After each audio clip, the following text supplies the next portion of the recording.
Chapter 7 Lesson Poetry Stanzas written in dejection near Naples by Percy Bysshe Shelley. Pronunciation Affricate and nasal. Grammar Article Vocabulary Portmanteau words and loan words. Spelling Words ending in al, ance, ence, ic, ity and ive. Punctuation hyphen. Conversation conducting a meeting. Reading passage Flower Boat, a poem by Sunkara Ramesh. Writing formal letters. Soft skills stress management. Value orientation practice makes perfect. Lesson Poetry Stanzas written in dejection near Naples. Stanzas written in dejection, near Naples by Percy Bysshe Shelley. P-E-R-C-Y Percy, B-Y-S-S-H-E, Bysshe, S-H-E-L-L-E-Y, Shelley. Pre-reading questions. What events or things make you unhappy or depressed? What cheers you up when you're sad? Does being in a naturally beautiful location have any effect on your mood? Glossary City, capital C-I-T-Y. Here it refers to the town of Naples. The poet comments that the town seems as quiet as solitude is. Solitude, S-O-L-I-T-U-D-E, meaning the state or situation of being alone. Cold, meaning dead. Deep, here it refers to the sea, S-E-A-C. Dejection, D-E-J-E-C-T-I-O-N, meaning a state of depression. Despair, D-E-S-P-A-I-R, meaning lose hope that a situation will improve. The poem line, I see the waves upon the shore, like light dissolved in star showers thrown, meaning the waves of the sea seem to dissolve into light when they strike the shore.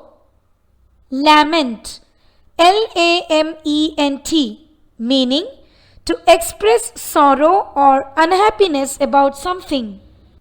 Linger, L-I-N-G-E-R. In this context, it means to take a long time to disappear or die. Measured. In this context, it means irregular or rhythmic. Moan, M-O-A-N, meaning a cry expressing pain or disapproval. Monotony, M-O-N-O-T-O-N-Y, meaning boring and repetitive. Naples, capital N-A-P-L-E-S, meaning a port and tourist center in southwestern Italy. It's a place. Purple noon. This is the color symbolism. Purple is traditionally associated with something spiritual or something pure and ideal. Star showers. Star-showers, meaning meteor showers. That is Ulkapatam in Telugu, Ulka Baujar in Hindi. Steel, steal, meaning to move in a quiet or secretive manner. Surpass, surpass, meaning to become better or stronger than something. The poem line, "To me that cup has been dealt in another measure," meaning the poet mourns that his lot in life is different from that of others. Unexpanded buds, meaning flower buds that are ready to blossom. STROWN, strown, which is also strewed, is the past participle form of strew, meaning to scatter or spread. Born, BORNE, the past participle form of the verb bear, BEAR. Bear, bore, born, meaning to tolerate. Mourn, MOURN, meaning to feel sorrow for someone's death. About the poet and the poem. Percy Bysshe Shelley, 1792 to 1822, was an English poet. Born to a wealthy upper-class family, he detested tyranny and institutionalized servitude. He was expelled from Oxford for publishing a tract entitled "The Necessity of Atheism." Conservative English society, unable to tolerate his radicalism, forced him to leave England permanently in 1818. Shelley's poetry shows a remarkable fine blending of idealistic message, precision of imagery, and captivating melody. His works express his ardent faith in the progress and perfectibility of man. As a master of lyric poetry, he is unfailingly musical. The stamp of his poetic genius is clearly visible in lyrics like Alaster, To a Skylark, Adonais, and in verse dramas like Prometheus Unbound. The present poem was written when Shelley and his wife Mary visited Naples during winter from November 1818 to February 1819, when the climate was pleasantly warm. The present poem is a description of the way that the poet felt during its composition. The title states that he was writing these stanzas in a state of dejection. However, the poem does not state the reason for his melancholy mood. Although this poem begins with beautiful, uplifting descriptions of nature, it ends on a rather sorrow-filled note. Shelley is able to see the beauty of nature, is able to describe it with love and vigor, but when it comes to his own life, he is unable to find even a glimmer of hope. Shelley was suffering from depression due to a number of reasons. His first wife had committed suicide. The courts had taken from him the custody of his 2 children. His poetry was neglected by the public and condemned by the critics. He was plagued by financial problems. He suffered from poor health, and his wife, Mary Shelley, was estranged from him following the death of their daughter. In this poem, the poet's state of dejection is artistically placed in a sharply contrasting setting that effectively emphasizes the dejection. Tyranny, Tyranny, meaning cruel. Nirankusatvam, Utpedan. Servitude, Servitude, meaning oppression, or dasyam, dasya. Conservative, meaning traditional, sampradaya. Radicalism, Radicalism, meaning Moola Siddhantam, Moola Siddhant.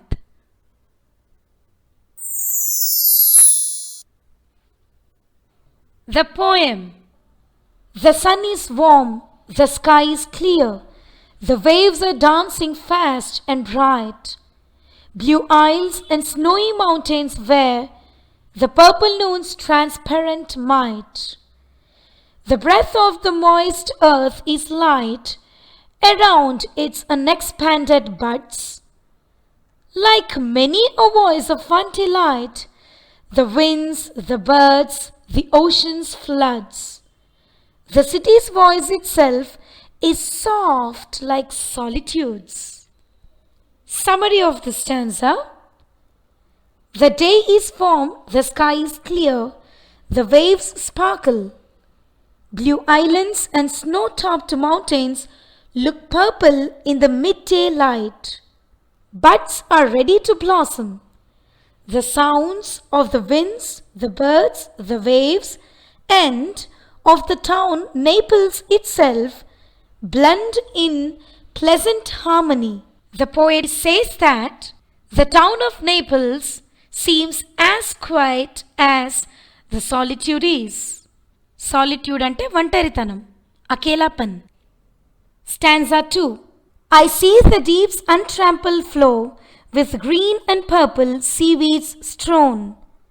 I see the waves upon the shore like light dissolved in star showers thrown. I sit upon the sands alone.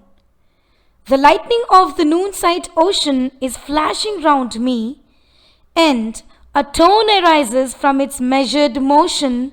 How sweet did any heart now share in my emotion. Summary.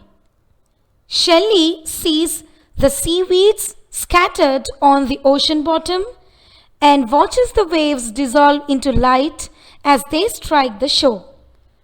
He sits alone on the sands, observing the sparkling ocean and listening to the sound of the waves. How pleasant all this could be if there were someone with whom he could share the emotion he feels. Stanza 3. Alas, I have nor hope nor health, nor peace within nor calm around, nor that content surpassing wealth the sage in meditation found and walked with inward glory crowned, nor fame nor power, nor love nor leisure. Others I see whom these surround, smiling they live and call life pleasure. To me that cup has been dealt in another measure. Summary. Unfortunately, Shelley lacks hope, health, peace, calmness, contentment, fame, power, love, and leisure. He sees others who enjoy all these and find life a pleasure. But for him, life has been dealt differently from that of others. Stanza 4. Yet now despair itself is mild, even as the winds and waves are. I could lie down like a tired child and weep away the life of care which I have borne and yet must bear, till death like sleep might steal on me, and I might feel in the warm air my cheek grow cold, and hear the sea breath over my dying brain its last monotony. Summary. The poet would like to lie down like a tired child and weep away the life of care which he has borne, B-O-R-N-E, and must continue to bear. Some day, death would steal upon him quietly, turning his warm cheeks cold, while the waves continued their monotonous rhythm as consciousness grew fainter. Stanza 5. Some might lament that I were cold, as I, when this sweet day is gone, which my lost heart too soon grow old, insults with this untimely moan. They might lament, for I am one whom men love not, and yet regret, unlike this day, which, when the sun shall on its stainless glory set, will linger, though enjoyed, like joy in memory yet. Summary. Some people might mourn his death, just as the poet himself will regret the departure of this beautiful day to which his melancholy is in contrast. Some people might mourn, mourn, that is, to feel sorrow for someone's death.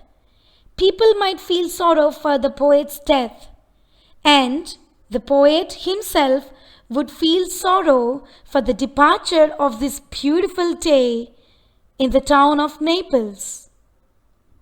Remember, the day has been beautiful with the sounds of birds, winds, waves, but the poet's life has been miserable. In spite of the contraction, the poet enjoyed the beauty of the day. He is not popular, but nevertheless, some people might mourn his death while talking bad about his life. Although the beauty of the day would not heal the poet's wounds, yet it lives on in his memory as he has enjoyed it. Pronunciation. Affricate. A-F-F-R-I-C-A-T-E. Affricate. You have already learnt about plosives and fricatives. The affricate is a type of consonant sound which combines a plosive with an immediately following fricative articulated at the same point. The English affricates are ch and j. The affricate consonant ch is a combination of plosive t and fricative j. The affricative consonant j is a combination of plosive d and fricative j. D plus j is j. T plus sh is ch. Given are some examples of how affricate sounds appear in initial position, medial position and final position of some words in English. Affricate sound ch, when appears in initial position, we have words such as champion, check, chair, etc. In medial position, we have words such as matching, bachelor. When it appears in final position, we have words such as preach, batch, snatch, beach, etc. Another affricate sound j, when appears in initial position, we have words such as jug, judge, just, joke, etc. When the sound j appears in medial position, we have words such as adjust, subject. In final position, we have words such as ridge, bridge, badge. Let us now learn another type of consonant sound, nasal, N-A-S-A-L. A nasal consonant sound is produced when there is a complete closure of the air passage in the mouth and the air escapes through the nose. The English nasals are m, n, ng. There are three nasal sounds, m, n, ng. Listen carefully how nasal sounds appear in initial position, medial position and final position of words in English. Nasal sound m. When appears in initial position, we have words such as man, must, mango, manager, etc. In medial position, grammar, smooth, etc. In final position, game, fame, damn, etc. The nasal sound n, when appears in initial position, words such as next, now, nest, near are formed. When the nasal n sound appears in medial position, We have words such as manager, manage, answer, etc. In final position, words such as ban, cane, etc. are formed. The last nasal sound ng doesn't appear in any way in initial position of words. It only appears either in medial position or in final position of words. In medial position, finger, uncle, English. In final position, ring, sing, bring, bang, cling, etc. Exercise. Write 3 words of your own for each affricate and nasal sound. Remember, affricates are 2, ch and j, and nasals are 3, n, n, ng.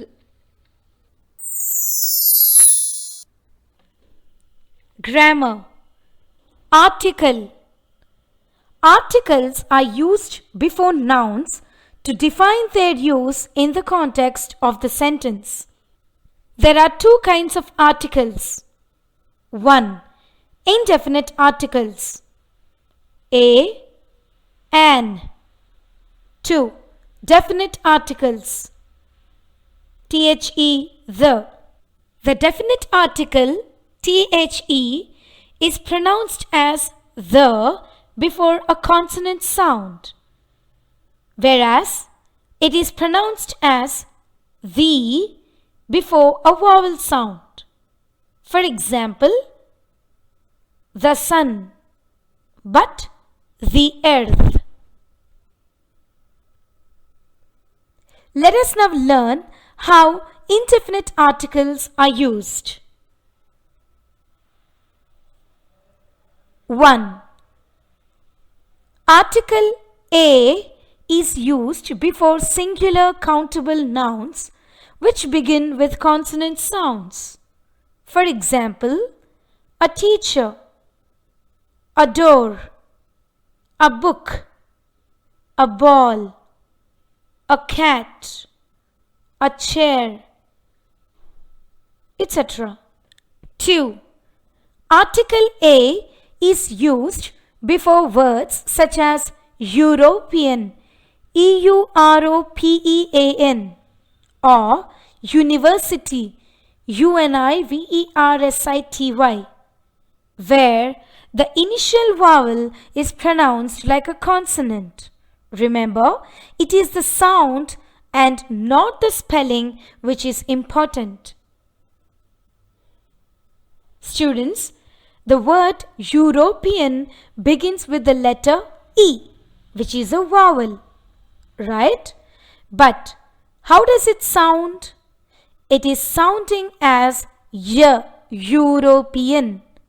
Therefore, we consider Y sound as a consonant sound and place article A, but not an. For clear understanding, I would say that vowels are achulu or swar. A nundi ammaha varaku achulu antaru.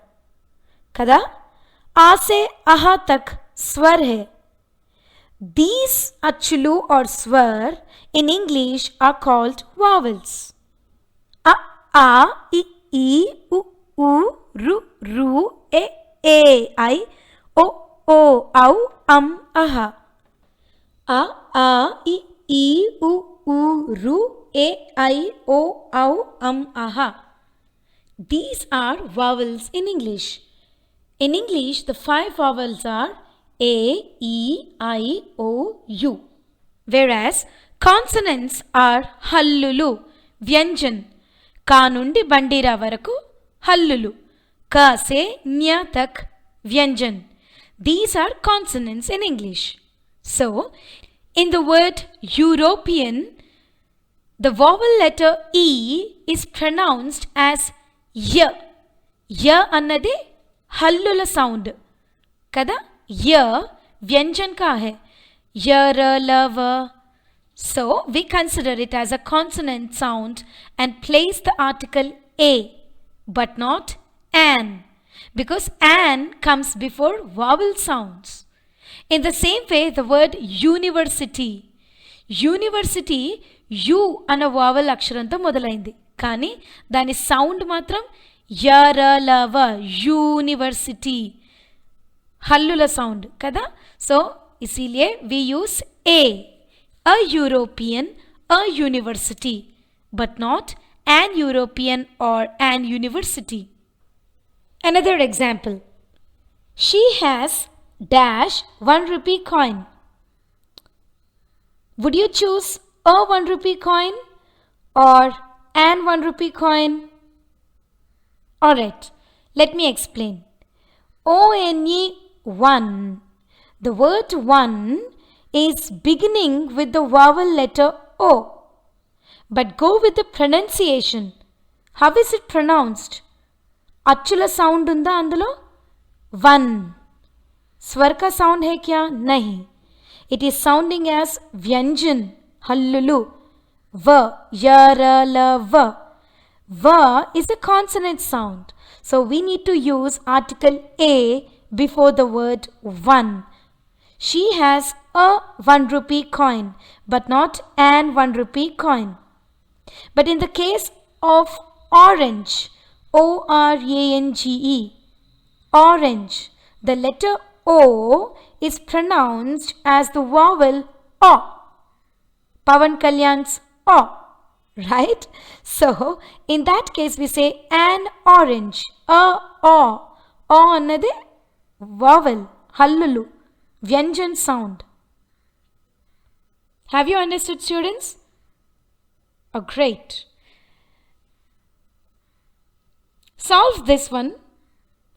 I am dash radio jockey. A radio jockey na and radio jockey na. Radio, r, hallulu, Vyanjan sound. Yes, I am a radio jockey. I am a radio jockey. But when the same thing, I make it as I am dash RJ. RJ. The letter R in the previous case sounded as re, radio. But here it is sounding as R. R. R is a vowel sound. So I am an RJ. But I am a radio jockey. An RJ is a person who works in radio anchor, announcer anamata. Let us now learn how the indefinite article an is used. Point number 1. Article an is used before singular countable nouns which begin with vowel sound. For example, an actor, an egg, an honest person, an honor, an elephant, an umbrella, etc. 2. Article an is used before a word beginning with a silent H sound. In a word which begins with the letter H, but the H sound when it is silent, we use an before such a word. For example, an hour, H-O-U-R lo, H silent, hour anakurdu, hour, an hour. An honest man, not honest, H is silent. 3. In English, some nouns are uncountable. For example, information, air, advice, salt, water, paper, milk, coffee, rice, cloth, wood, etc.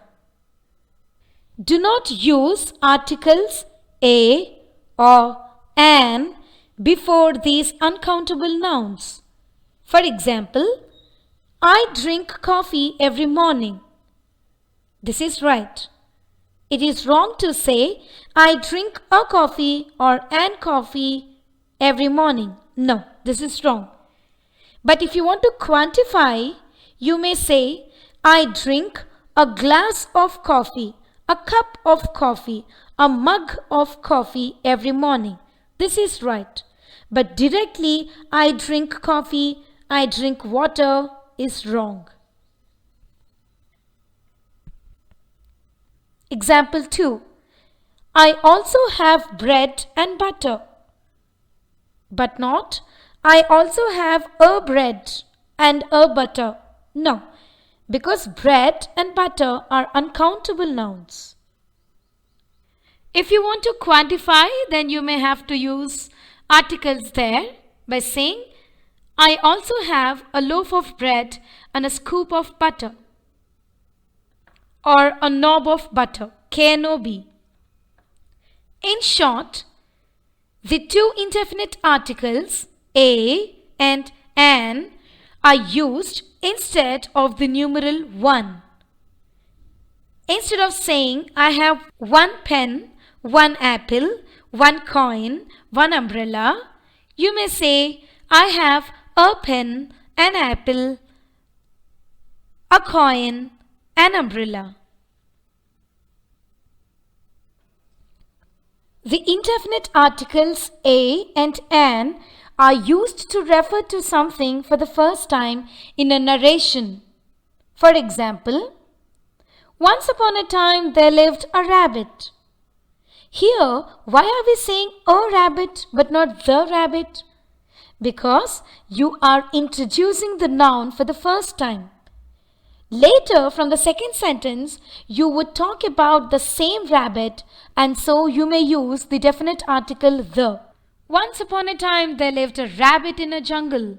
One day the rabbit fell in the desire of eating a laddu. If you have observed in this example, in the first sentence I said a rabbit, later I used the to refer to the same rabbit. ఎందుకంటే first సెంటెన్స్లో ర్యాబిట్ని introduce చేశాం కాబట్టి అనగనగా ఒక ఊళ్ళో ఒక rabbit ఉండేది. ఏక్ rabbit రెహతా థా. Second sentence నుంచి ఆ ఫస్ట్లో చెప్పిన ర్యాబిట్ గురించి మనం మాట్లాడుతున్నాం కాబట్టి ద ర్యాబిట్ అప్పుడు. Okay. Example 2. I have finally got a good job. If I have to talk further about this job, then I would say,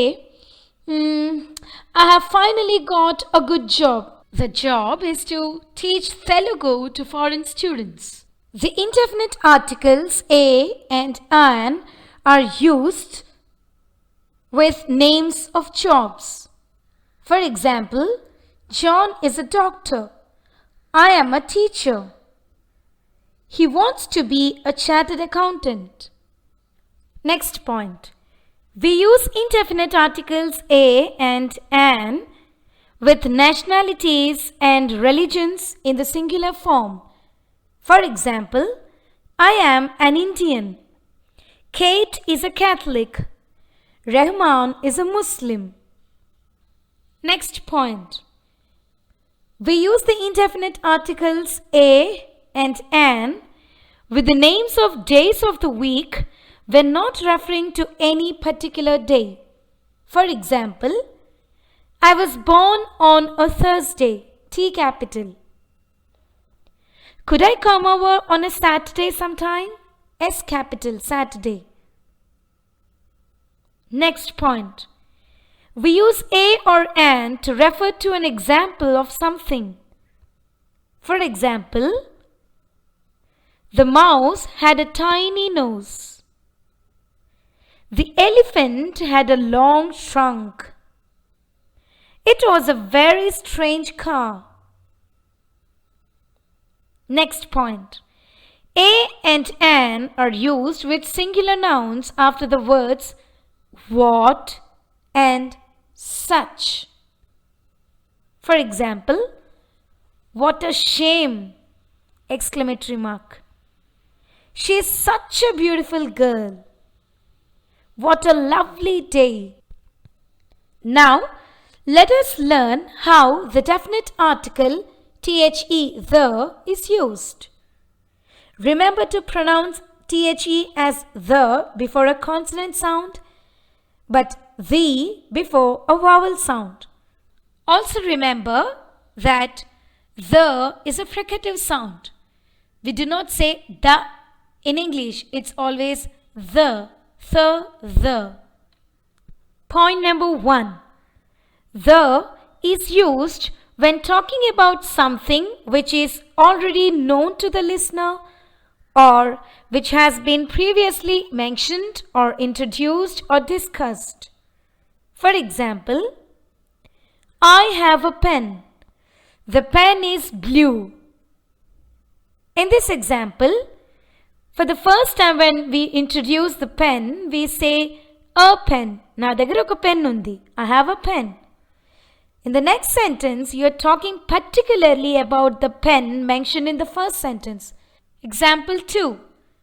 I found a wallet on the road. The wallet had 20 rupees in it.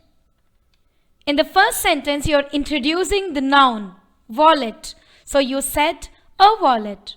But in the second sentence, you mention the same wallet and talk about it further. So it became the wallet. Or you may also say, the wallet which I found had 20 rupees in it. Point number 2. Use the definite article the in sentences or clauses where you define or identify a particular person or object. Examples: the man who wrote this book is famous. The man. I scratched the red car parked outside. The red car, particularly the red car. I live in the small house with a blue door. The small house. He is the doctor I came to see. The doctor, because you are particularly talking about one person. He is the doctor I came to see. Point number 3. Use the article the to refer to people or objects that are unique. Examples: the sun, the world, the sky, the earth, the moon, the Jupiter, the Himalayas, the Niagara Falls, the president, the CEO, the principal. Point number 5. Use the definite article the before superlatives and ordinal numbers. Examples: this is the highest building in New York. She read the last chapter of her new book. You are the tallest person in our class. This is the third time I have called you today. He is the first person to complete the homework. The second paragraph talks about manners. Point number 6. Use the definite article the with adjectives to refer to a whole group of people. Examples: the French enjoy cheese, meaning all the French people. The elderly require special attention, meaning all the elderly people. She has given a lot of money to the poor. The poor means all the poor people, entire poor people. Point number 7. Use the definite article the with decades. Examples: he was born in the 70s. This is a painting from the 1820s. The 21st century girls are very fast and intelligent. Point number 8. Use the definite article the with clauses introduced by only, only. Examples: this is the only day we have had sunshine all week. You are the only person he will listen to. The only tea I like is black tea. Point number 9. Use the article the with names of geographical areas, rivers, mountain ranges, groups of islands, canals, and oceans.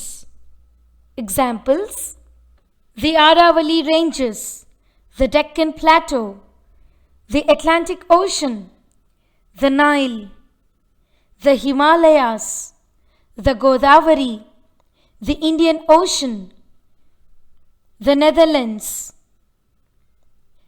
the Andaman and Nicobar Islands. Point number 9.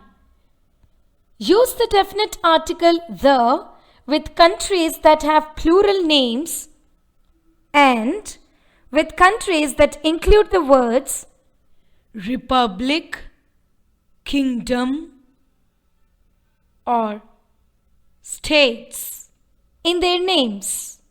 Examples: I have never been to the Netherlands. Do you know anyone who lives in the Philippines? My aunt is visiting to the United States. I am flying to the United Kingdom. James is from the Republic of Ireland. Point number 10. We use the definite article the with newspaper names. Examples: we read the Times of India. I borrowed the Hindu from my uncle today. He works for the New York Times. Point number 11. We use the definite article the with names of famous buildings, museums, and monuments. Examples: the Charminar was constructed in 1591. Have you been to the Taj Mahal? We live close to the Secretariat. I want to visit the Salar Jung Museum. Point number 12. Use the definite article the before musical instruments, directions, hotels, restaurants, and trains. Point number 13. We use the definite article the with the names of families but not with the names of individuals. అంటే ఇంటి పేరు ముందర the పెడితే మొత్తం ఖాందాన్ని refer చేసినట్టు are మొత్తం ఫ్యామిలీని refer చేసినట్టు. ఇండివిజువల్ పేరు ముందర ఎప్పుడు ద పెట్టకూడదు. The Ramya, the Rahul, the John, the Sita అని అనకూడదు.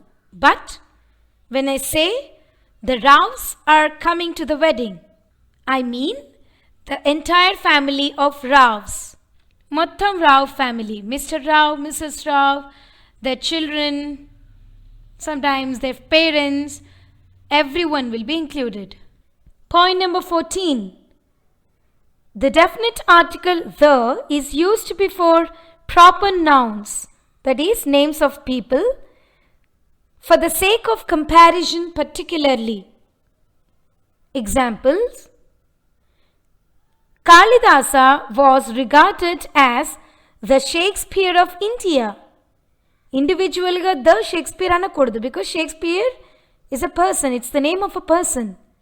But here, since I'm comparing Kalidasa with Shakespeare, I make it as Kalidasa was regarded as the Shakespeare of India. Rita is the Chitra of our college. Chitra annadi manishi peru. Singer Chitra. How could I place the before her name? It's because that I am comparing Rita with that of Chitra with regard to singing. Alright? Point number 15. The definite article the is used before the names of holy books. Examples: the Bible, the Gita, the Quran, the Granth Sahib. Exercise 1.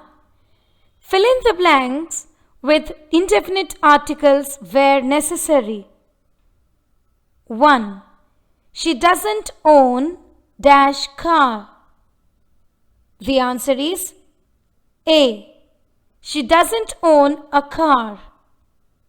2. He came from dash humble beginning. The answer is A. He came from a humble beginning. 3. I saw dash bears at the zoo.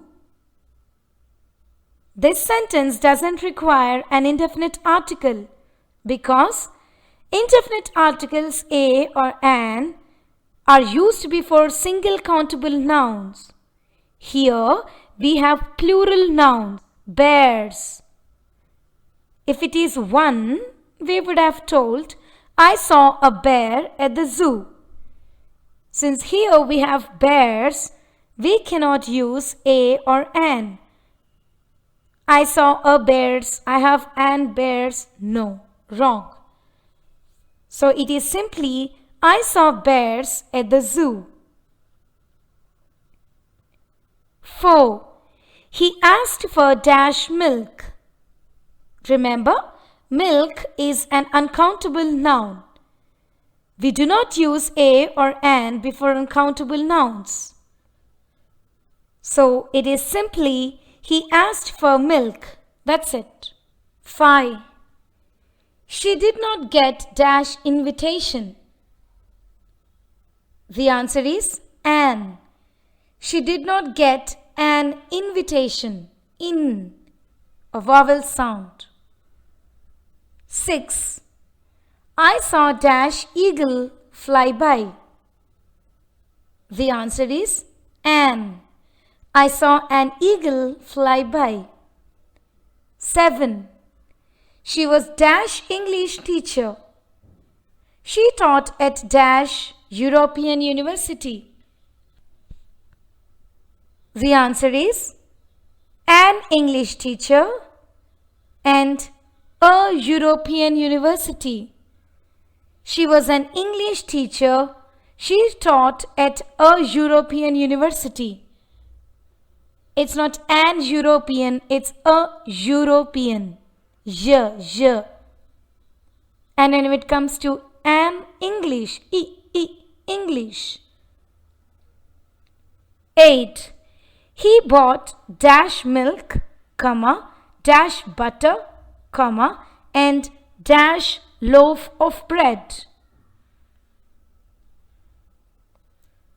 The answer is, he bought milk, comma, butter, comma, and dash loaf of bread, a loaf of bread. Remember, milk and butter are uncountable nouns. Bread too is an uncountable noun, but here we have dash loaf of bread. Bread has been quantified. Bread, loaf of bread. So it is a loaf of bread, but not a milk or a butter. So simply we would say, he bought, remove the dash, milk, again remove the dash, butter, and a loaf of bread. 9. The table is made of dash wood. The answer is, there is no need of an indefinite article here because wood is an uncountable noun. So it is simply, the table is made of wood. 10. Dr. Abdul Kalam was dash honest man. The answer is an. Remember, though the word honest begins with the letter H, the H sound is omitted. It is honest. Is a vowel sound, so an honest. Dr. Abdul Kalam was an honest man. Exercise 2. Correct the following sentences by inserting articles wherever necessary. 1. There is book in my back pocket. Book is very heavy. The answer is a book and the book. There is a book in my back pocket. Full stop. The book is very heavy. Full stop. 2. Do you know where I left car keys? The answer is the car. Do you know where I left the car keys? 3. I enjoy reading detective novels, especially ones by famous author Arthur Conan Doyle. The answer is the famous. I enjoy reading detective novels, especially ones by the famous author Arthur Conan Doyle. Because you're specifically talking about that author, the famous author, and then his name. 4. French drink wine while Americans drink beer. The answer is the French and the Americans. The French drink wine, while the Americans drink beer. 5. Group of MBA students from University of Mumbai visited Harvard University in United States. The answer is a group, the University of Mumbai and the United States. A group of MBA students from the University of Mumbai visited Harvard University in the United States. When we have placed the before the University of Mumbai, why didn't we use the before Harvard University? Okay, students, when the name of university has the preposition of in it, then we place the article the before the name of that university. But in the case of Harvard University, do we find of in the name? No, right? So that is the reason we did not use the before Harvard University, but used the before University of Mumbai. Am I clear to you? 6. Bible was first book to be printed by Gutenberg in 15th century. The answer is the Bible, the first, the 15th century. The Bible was the first book to be printed by Gutenberg in the 15th century. 7. I am fond of music of Mozart. My grandfather owns antique piano. The answer is the music of Mozart and an antique piano. Here specifically you are mentioning about particular music. I am fond of the music of Mozart. My grandfather owns an antique piano. Instead of one antique piano, you say an antique piano. 8. Cloth is sold by meter. Meter of this fabric cost me moon. The answer is a meter. Costs the moon. Cloth is sold by meter. Full stop. A meter of this fabric costs me the moon, not just moon. 9. Sun is at highest point in sky at noon. The answer is the sun, the sky, the highest. The sun is at the highest point in the sky at noon. Remember, the superlative degrees will always take the highest, the best, the largest. 10. After humans, comma, chimpanzee is most intelligent among animals.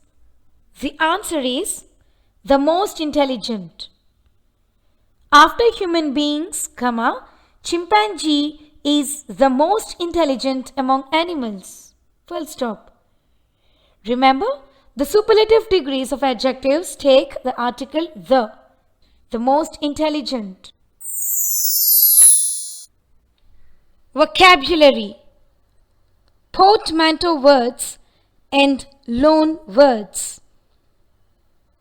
Portmanteau words. Portmanteau. Portmanteau. A portmanteau is a new word formed by joining two or multiple words and combining their meanings. A portmanteau fuses both the sounds of the original words and the meanings of its components. Portmanteau, meaning sammelanam. Here are some examples. 1. Advertorial. Advertorial. Advertorial is a combination of advertisement and editorial. Advertisement plus editorial. Advertorial. 2. Biopic. BIOPIC. Biopic is a portmanteau word of biography plus picture. BIOGRAPHY.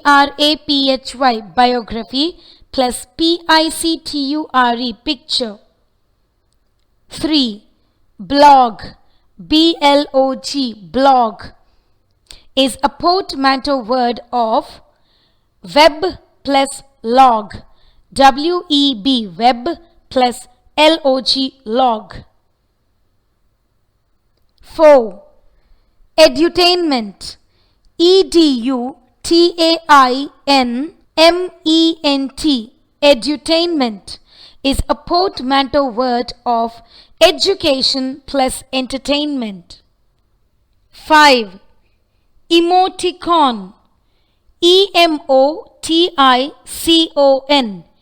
Emoticon, meaning a representation of a facial expression such as a smile or frown.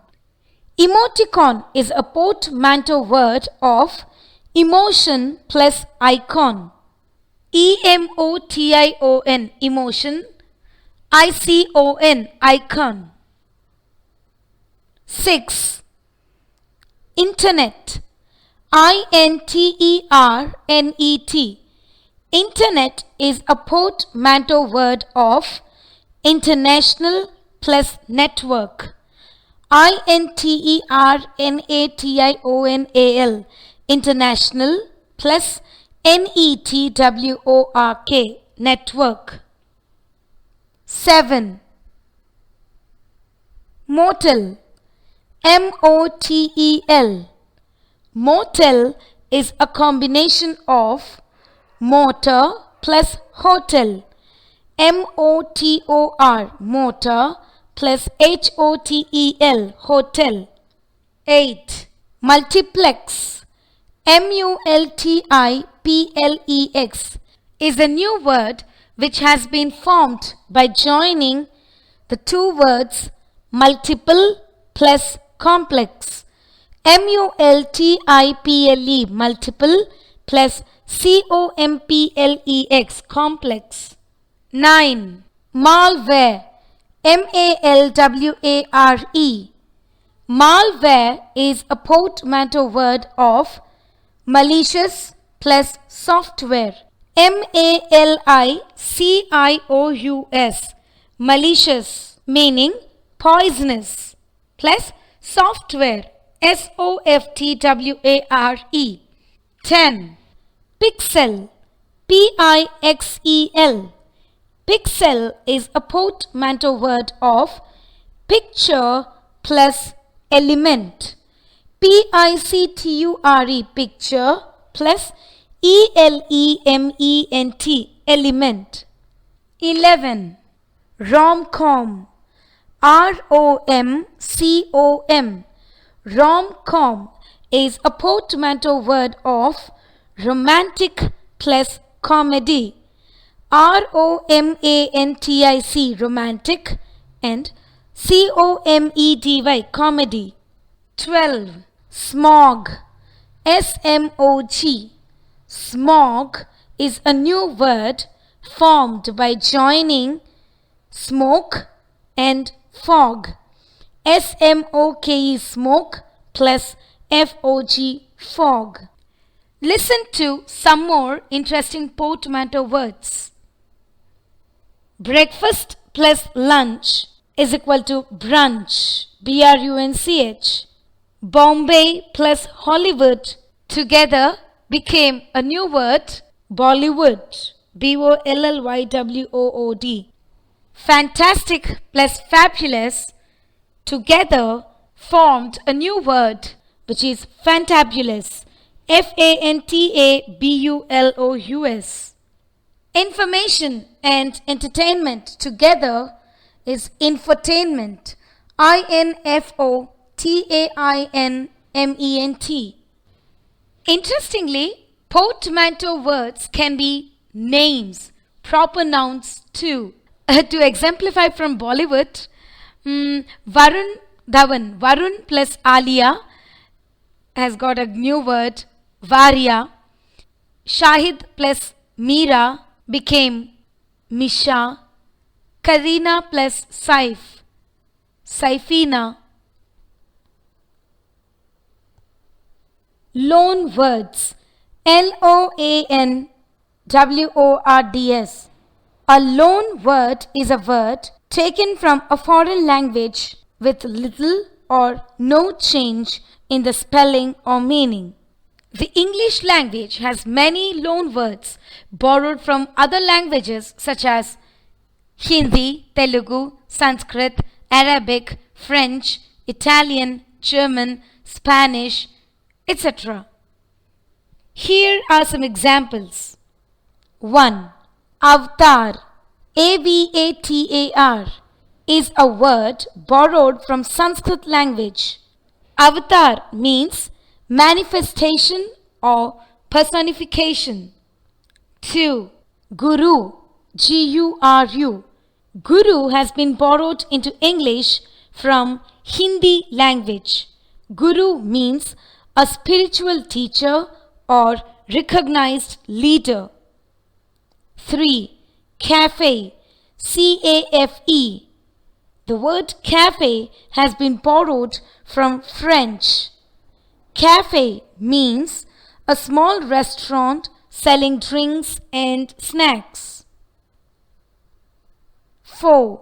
Kindergarten, kindergarten. Kindergarten is a word that has been borrowed from German. Kindergarten means a preschool for children aged 4 to 6. 5. Cigar, cigar. Cigar. Cigar has been borrowed into English from Spanish. Cigar means a roll of tobacco for smoking. 6. Vodka, vodka. Vodka is a Russian word and it means a distilled alcoholic beverage. Likewise, there are many words in English which have been borrowed from other languages. Indeed, it is interesting to know and learn about those Indian words that have been borrowed into English. The Oxford Dictionary with every edition faithfully records all the Indian words absorbed into the English vocabulary. A few examples are Aryan, Chakra, Dharma, Nirvana, Jagannath, which is Jagannath, Pandit, Bindi, bangle, dhoti, curry, basmati, ghee, kebab, chutney, bungalow, lute, chit, cheetah, jaggery, cot, and many more. Recently, there were 5 words that have found place in the Oxford Dictionary. They are Are Yaar, Papad, Chudidar, Bhelpuri, Dhaba, and Ayyo. Spelling. Words ending in AL, ANCE, ENCE, IC, ITY, and IVE. The suffix AL means of or belonging to or pertaining to. Examples: ancestral, medical. ANCESTRAL, ancestral. MEDICAL, medical. The suffix ANCE and ENCE mean quality or action or state or process. Examples: appearance, APPEARANCE, assurance, ASSURANCE, performance, PERFORMANCE, independence, INDEPENDENCE, innocence, INNOCENCE, difference, DIFFERENCE. The suffix IC means having the nature of or like. Examples: antibiotic, ANTIBIOTIC, synthetic, stylistic, poetic. The suffix ITY means quality or state. Examples: ability, ABILITY, maturity, toxicity. The suffix IVE means tending to or performing. Examples: addictive, ADDICTIVE, detective, defective, supportive. Exercise. Complete the words using the suffixes AL, ANCE, ENCE, IC, ITY, or IVE. 1. ICON dash. The answer is add the suffix IC and make it ICONIC, iconic. 2. CONFID dash. Add the suffix ENCE and make the word confidence, CONFIDENCE. 3. DOMIN dash. Add the suffix ANCE and make the word dominance, DOMINANCE. 4. AVOID dash. Add the suffix ANCE and make the word avoidance, AVOIDANCE. 5. POET dash. Add the suffix IC and make the word poetic, POETIC. 6. PRODUCT dash. Add the suffix IVE and make the word productive, PRODUCTIVE. 7. capac dash. Add the suffix ity and make the word capacity. capacity. 8. accept dash. Add the suffix ance and make the word acceptance. acceptance. 9. class dash. Add the suffix ic and make the word classic. classic. 10. insurg dash. Add the suffix ence to make the word insurgents. insurgence. Insurgent means an act of rebellion. 11. curios dash. Add the suffix ity to make the word curiosity. curiosity, not city. 12. react dash. Add the suffix ive and make the word reactive. reactive. 13. parent dash. Add the suffix al and make the word as parental. parental. 14. futil dash. Add the suffix ity and make the word as futility. futility. 15. rhythm dash. Add the suffix ic and the word becomes rhythmic. rhythmic. 16. kinet dash. Add the suffix ic and make the word kinetic. kinetic. 17. nation dash.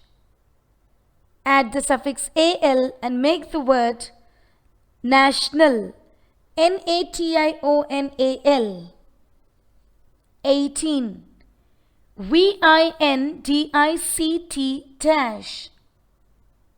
Add the suffix ive to make the word as vindictive. vindictive. Vindictive means revengeful. 19. opac dash.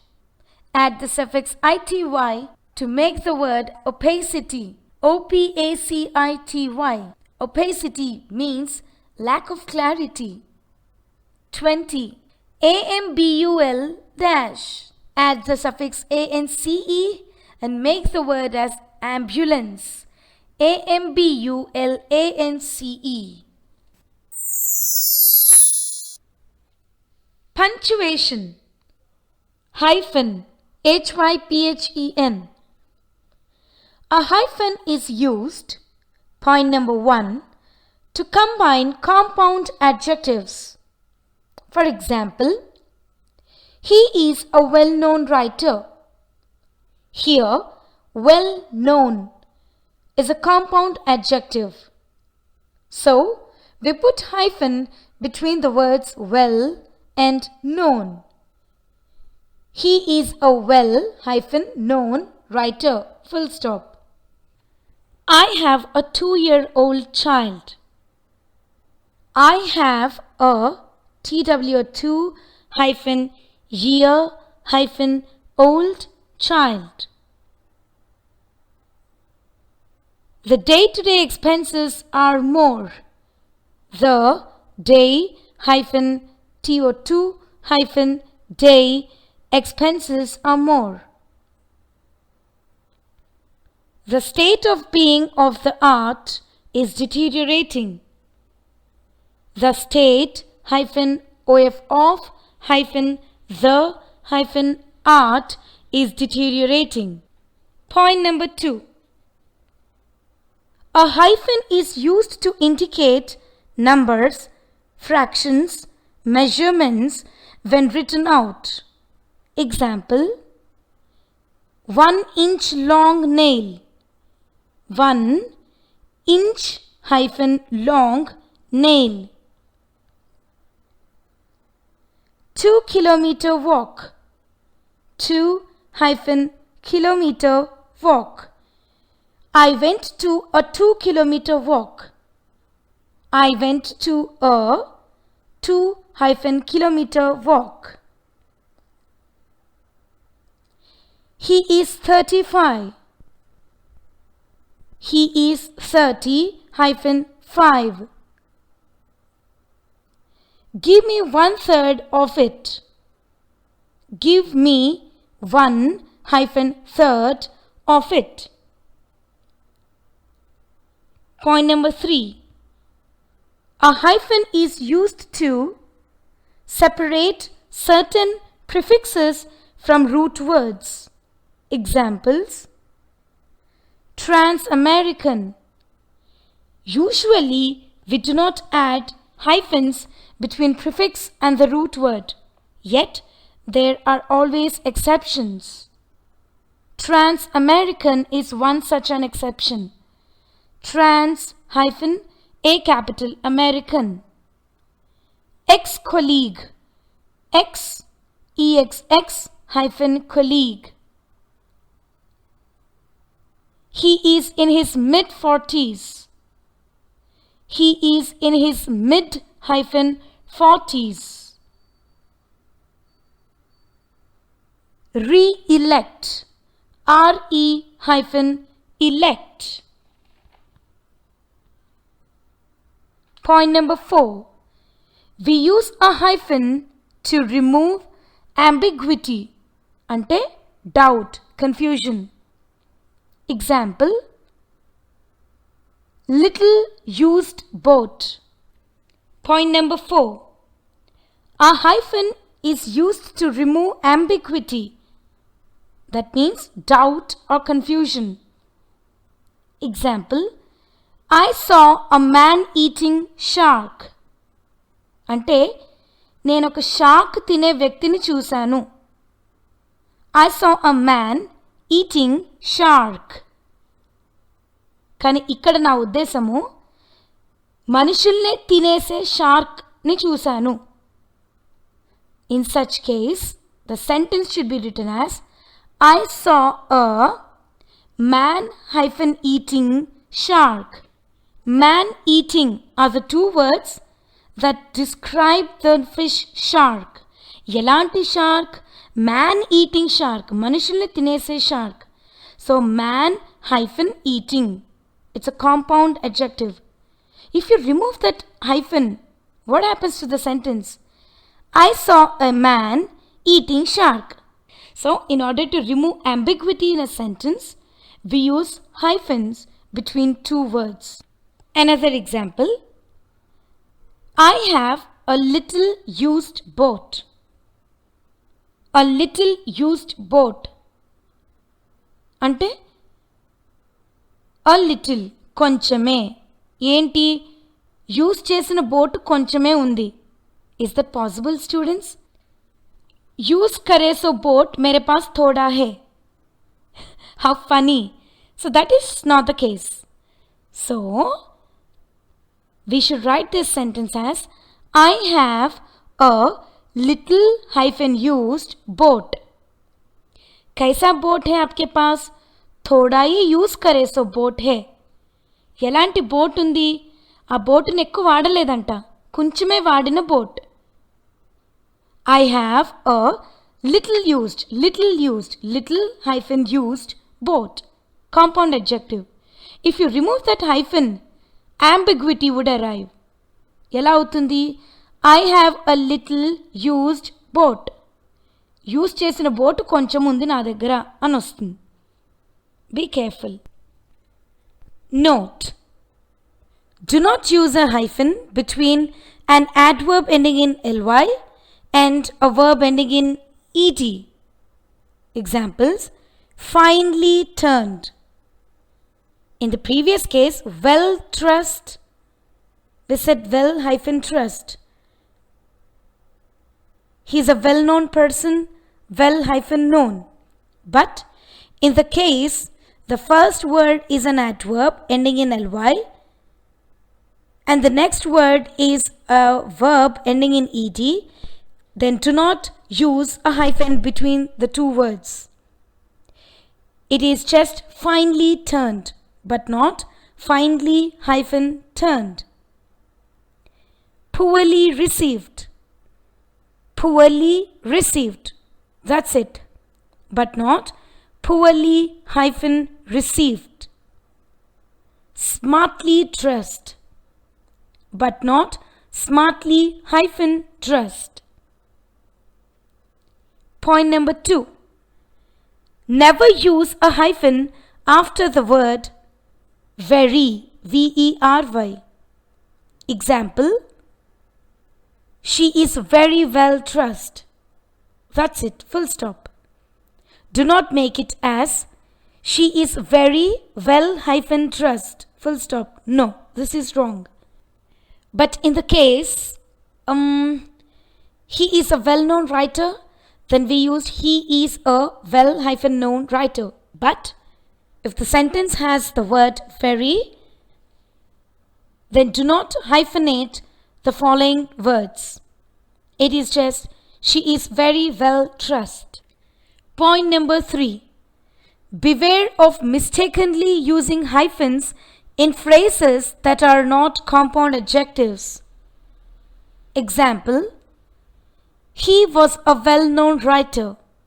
He was a well-known writer, which means well-known is a compound adjective describing the writer. Elanti writer? Well-known writer. But the writer was well-known. In this sentence, we do not use a hyphen between the words well and known. In earlier case, yes, we have used. He was a well hyphen known writer. But in the second case, the writer was well known. Do not use a hyphen. Remember, rules for hyphenation can occasionally be confusing. And it may take a lot of practice to be able to use hyphens correctly.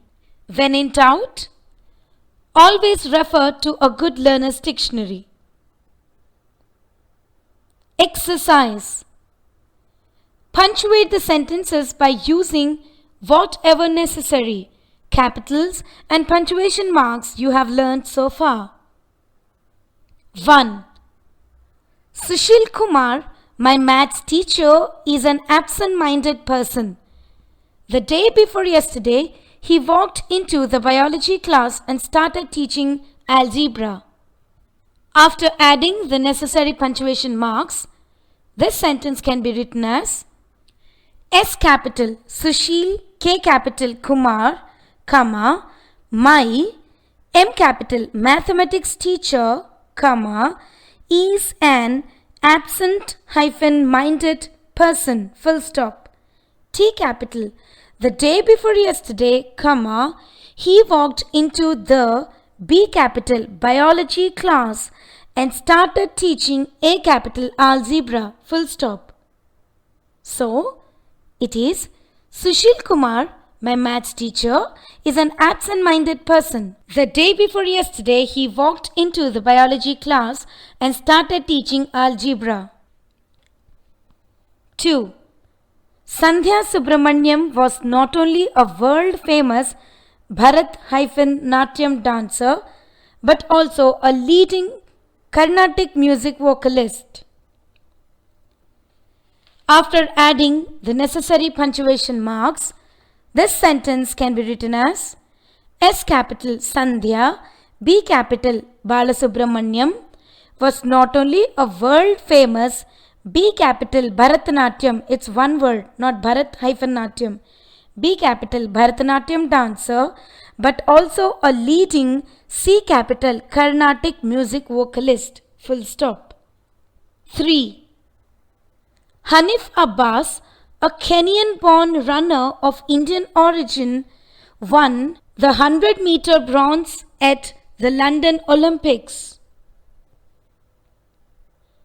After adding necessary punctuation marks, the sentence can be written as H capital Hanif, A capital Abbas, comma, A, K capital Kenyan hyphen born runner. ఎలాంటి runner? Kenyan born runner. కెన్యాలో పుట్టిన ఇండియాకి చెందిన రన్నర్. So Kenyan hyphen born runner. It is not just Kenyan runner. It is Kenyan born runner. So put a hyphen between Kenyan and born. K capital in Kenyan of I capital Indian origin, comma, won the 100-meter bronze at the L capital London O capital Olympics, full stop. Hanif Abbas, comma, a Kenyan-born runner of Indian origin, comma, won the 100-meter bronze at the London Olympics, full stop. You may be surprised why we haven't used a hyphen between 100 and meter. Kada? Right, students. If the word 100 would have been written in spelling, then the 100-meter bronze, etc., etc. But here it's the numeral 100 that has been given to you. So do not hyphenate 100 with meter. It's just 100 meter. If it is HUNDRED 100, then 100-meter. 4. Mount Fuji, with its beautiful snow-capped peak, is a well-known Japanese icon. After adding the necessary punctuation marks, the sentence becomes M capital Mount, F capital Fuji, comma, with its beautiful snow-capped peak, comma, is a well-known J capital Japanese icon, full stop. Mount Fuji, with its beautiful snow-capped peak, is a well-known Japanese icon. 5. Dr. B.R. Ambedkar is regarded as the chief architect of the Constitution of India. With the adoption of the Constitution, the Union of India officially became the Republic of India. The Indian Constitution came into force on 26th January 1950, an event that is celebrated each year as Republic Day. After adding the necessary punctuation marks, this sentence becomes capital D small r space capital B space capital R space capital A Ambedkar is regarded as the chief architect of the C capital Constitution of I capital India, full stop. W capital, with the adoption of the Constitution, comma, the U capital Union of I capital India officially became the R capital Republic of I capital India, full stop. T capital, the I capital Indian small c Constitution came into force on 26 J capital January 1950, comma, an event that is celebrated every year as R capital Republic D capital Day, full stop. Remember, in British usage, we usually omit full stops between abbreviations and initials. Therefore, this sentence is Dr. B.R. Ambedkar is regarded as the chief architect of the Constitution of India, full stop.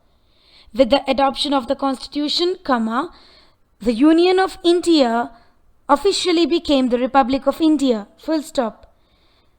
The Indian Constitution came into force on 26 January 1950, an event that is celebrated as Republic Day every year. Full stop. Conversation. Conducting a meeting. Very often, organizations conduct weekly, monthly, quarterly, or special meetings to discuss certain issues and make decisions or plans. The steps below are useful guidelines for conducting an effective meeting. Purpose of the meeting. Identify the purpose and expected results of the meeting. Identify whether the meeting is conducted for delivering information, sharing information, or collecting information. Agenda of the meeting. The agenda is a list of the items or issues that are to be discussed in a meeting. Limit the number of items or issues, keeping in mind the time available. Participants.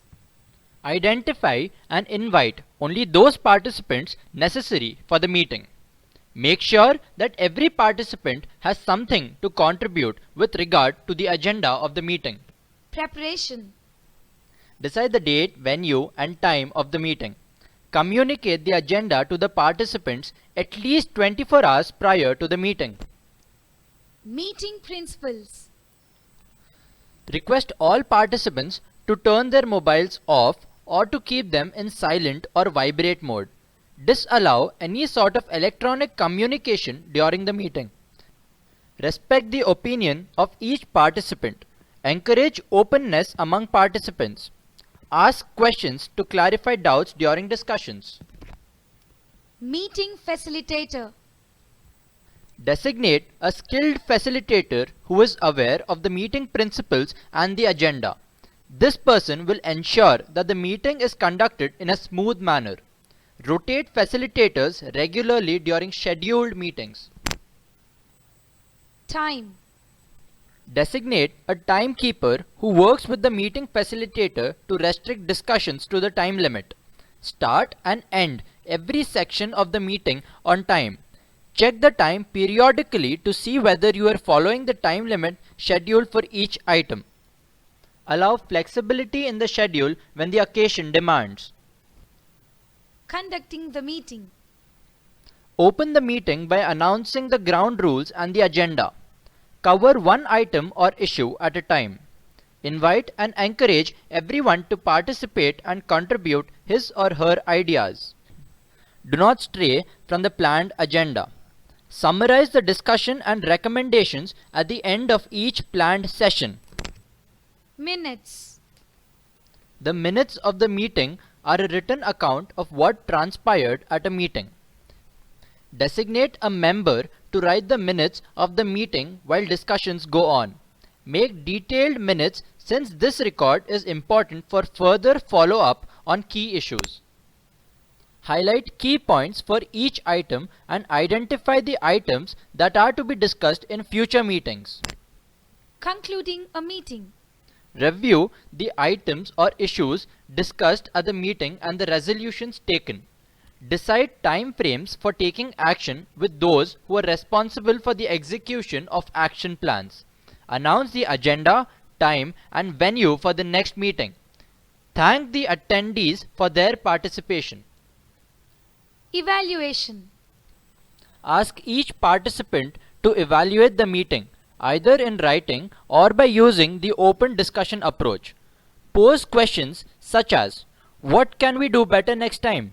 And what parts of the meeting worked well or did not work well, as feedback for conducting the next meeting. Reading passage. Flower Boat, a poem by Sunkara Ramesh. Batukamma, the golden pattern of chosen blossoms piled, cone-shaped Gauramma on the platform of pumpkin petals, on the flower hillock, golden blossoms offer boons, a fortune line for children. Different may be the hues, dissimilar may be the scents, yet the ripples of soft floral steps offer a new kinship, a celebratory gathering of flowers. And the broken ties getting reunited by flower ceremonies. The flowers kiss the fingertips of maidens with glee. To prepare a Batukamma, the damsels become arched rainbows of prime youth. The Tangedu flowers, vying with the golden luster of damsels' bodies, bow with humanity in the hands of young dames. Tender lips are bougainvilleas, pearls of smiles are gunugu flowers. Collyrium lines of eyes are ipomias. Descended moonlights are bira blooms. Marigolds mount palanquin of young maidens. Kanakambarams deck decoratively the plants of young ladies. Batukamma is the bloomy veneer on the body of waters. Beauties perched on palanquins emanate glorious luster touching the sky. Batukamma is a flower boat flipping inside our eyes. Glossary. B-O-O-N, boon, meaning varam, vardhan. H-U-E-S, hues, meaning colors. S-C-E-N-T, scent, meaning fragrance. R-I-P-P-L-E, ripple, meaning a small wave or series of waves on the surface of water, especially as caused by a slight breeze or an object dropping into it. Kinship, kinship, meaning blood relationship. Maiden, maiden, meaning an unmarried girl or young woman. Damsel, damsel, meaning a young unmarried woman. Vying, vying, present participle form of the verb viey, meaning compete eagerly with someone in order to do or achieve something. Collyrium, collyrium, meaning a kind of dark eyeshadow used especially in eastern countries. Bougainvilleas, gunugu flowers, marigolds, kanakambaras, ipomias and bira blooms are all various kinds of flowers. Palanquin, palanquin, meaning pallaki. Veneer, veneer, meaning a thin decorative covering. Lustre, luster, meaning a soft glow. Glee, glee, meaning great delight. Emanate, emanate, meaning emerge or flow. Flipping or flip, flip, meaning turn over or cause to turn over with a sudden quick movement. Or to flick, flick. Writing. Formal letters. You have learnt how to write informal letters in the previous lesson. We shall now learn the format of a formal letter. These letters deal with affairs of official and public nature. For instance, a letter to a government official, a newspaper editor, a college principal, and so on. The block format is the preferred modern style for writing formal letters. All entries are aligned to the left margin. The various parts of a formal letter are 1. Sender's address. The address of the sender is placed on the top left corner of the page. The address is not punctuated in current practice. The sender's address is omitted when official letters are written on company's letterhead. 2. Date. The date is placed below the sender's address. And please remember that the date has to be written plainly. 2 March 2017. Don't write it as 2nd March 2017. And also remember that first letter of the month should be capitalized. 3. Inside address. This is the address of the receiver and it is placed on the left below the date. The inside address is not punctuated and each line of the address begin on the left margin. 4. Salutation. The most common forms of salutation in an official letter or formal letter are Dear Sir, Dear Madam, or Dear Sirs, D capital, S capital, M capital. In case you do not know whether the person to whom the letter is being sent is a man or a woman, the salutation will be Dear Sir oblique Madam, D capital, S capital, M capital.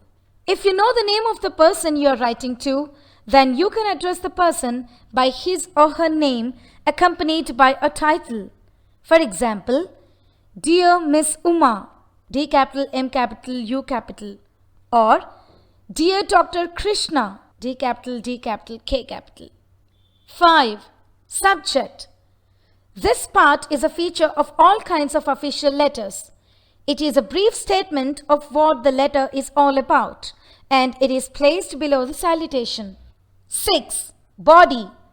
This is the main part of any letter. The contents of an official letter should be clear, brief, precise, and complete with respect to the information being conveyed. What is equally important is that your letter must be polite even when refusing an offer or saying something difficult for the receiver to accept. Although official letters are written in formal style, it is best to avoid using outdated fixed expressions. 7. Complimentary close. The expression usually used to close official letters that begin with the open salutation as Dear Sir or Madam, then the closing salutation would be Yours faithfully, Y capital, YOURS, small f, FAITHFULLY. But in case where the receiver is addressed by his or her name and title, then the complimentary close should be Yours sincerely. Note that forms like Yours respectfully, Yours obediently, and Your obedient servant are now considered old-fashioned. 8. Signature. Official letters must have the full signature with the person's name and designation in 2 separate lines below it. If the name of the company is mentioned, then it appears below the signature of its representative who writes the letter. If an employee signs a letter on behalf of a senior colleague, the name and designation of the senior colleague comes below the signature and name of the person signing the letter. In addition to these 8 parts, some official letters have all or some of the following. 1. Reference numbers. Official letters sent from organizations are assigned numbers that help in having the letters filed according to their subject. The reference number is placed above the sender's address. 2. Attention line. This sometimes appears above the salutation. It contains the name of the person to whom the letter is to be directed, especially in large organizations. 3. Enclosures. This is placed on the left-hand margin below the signature line. In this part of the official letter, you can list the papers you may want to enclose. For example, ENCL, enclosure, dot, because it's abbreviation, ENCL dot, 1. Budget for 2016-17, 2. Author's report, or when you're writing to a principal, then you may include copies of your memorandum of marks, your certificates, etc. under enclosures. 4. Copies. If copies of the letter are going to other persons, their names are mentioned below the list of enclosures. Sample letter 1. Sender's address, towards left. M. Sharath, below it. 3rd BSc, brackets, MPC, the course, brackets close, comma, roll number 238-011, below it. Government Degree College, below it. Vanaparthi, below it. Leave some space, date 15 April 2016, below it. Leave some space. The receiver's address, do not write the word from, okay, directly begin. The principal, below it. Government Degree College, below it Vanaparti. Below it, leave some space, open salutation. Dear Sir, D capital S capital, comma, below it subject, colon, request for the issue of transfer certificate, T capital C capital, comma, bona fide certificate, B capital C capital, comma, and memorandum of marks, M capital, M capital. Below it, leave some space and begin the body of the letter. First paragraph, towards left margin only. With reference to the subject cited, I would like to bring to your kind notice that I completed my BSc, in brackets the course MPC, from our college during the academic year 2013-2016 and passed in the first division. I require my transfer certificate, bona fide certificate and memorandum of marks for further studies. Now change the paragraph. May I request you to please issue the above certificates to me at the earliest.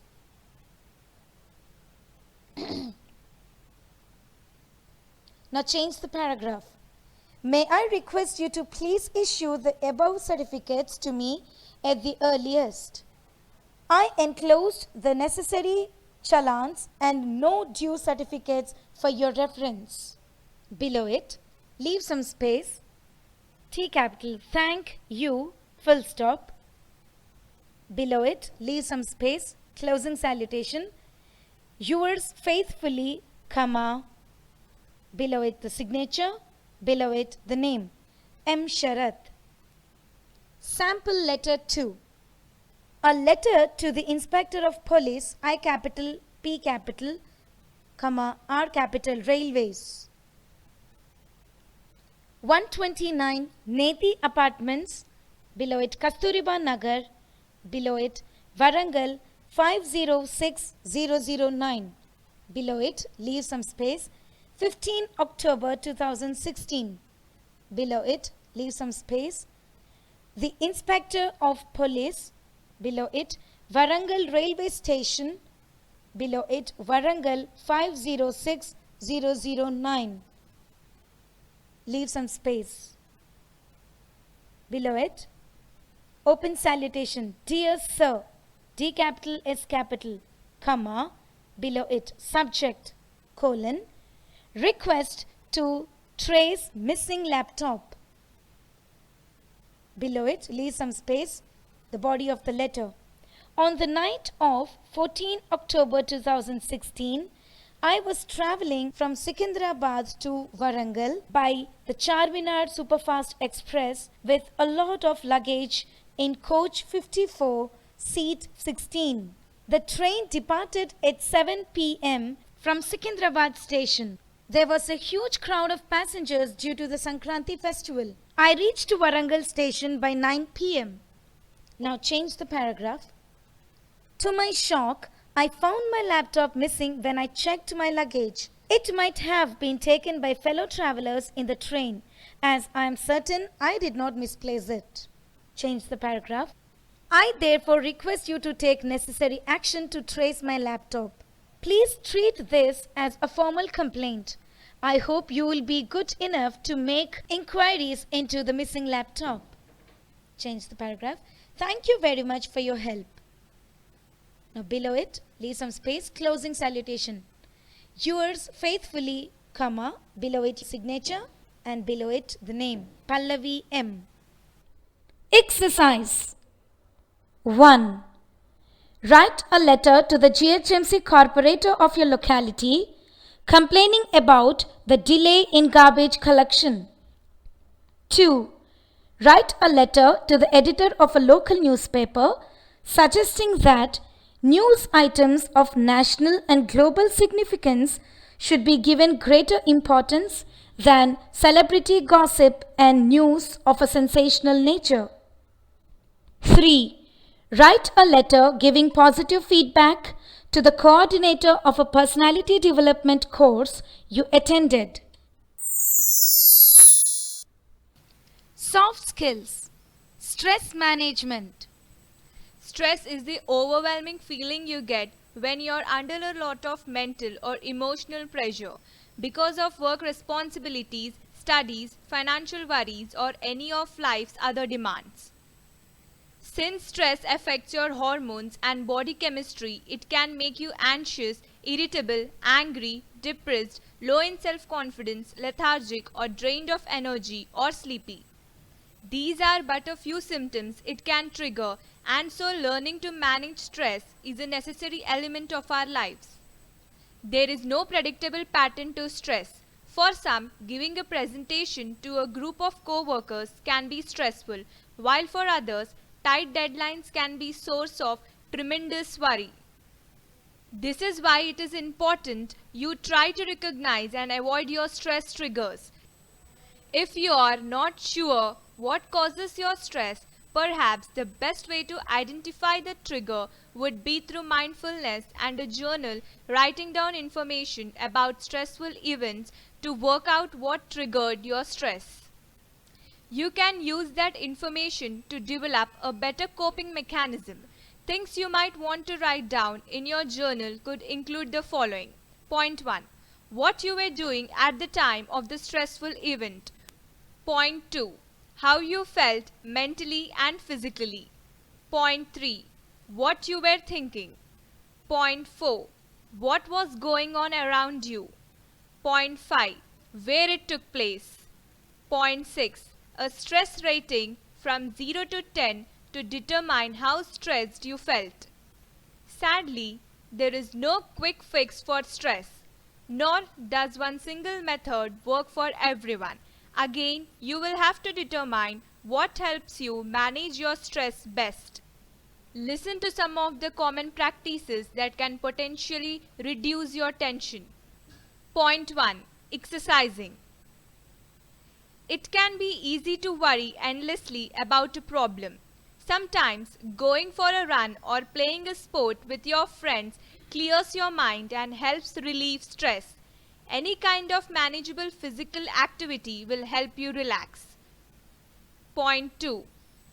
Connecting with loved ones. Sharing how you feel with your friends and family can relieve you of some of the burden of anxiety. Additionally, talking to others might lead to brainstorming and solutions to your problem. Point 3. Relaxing.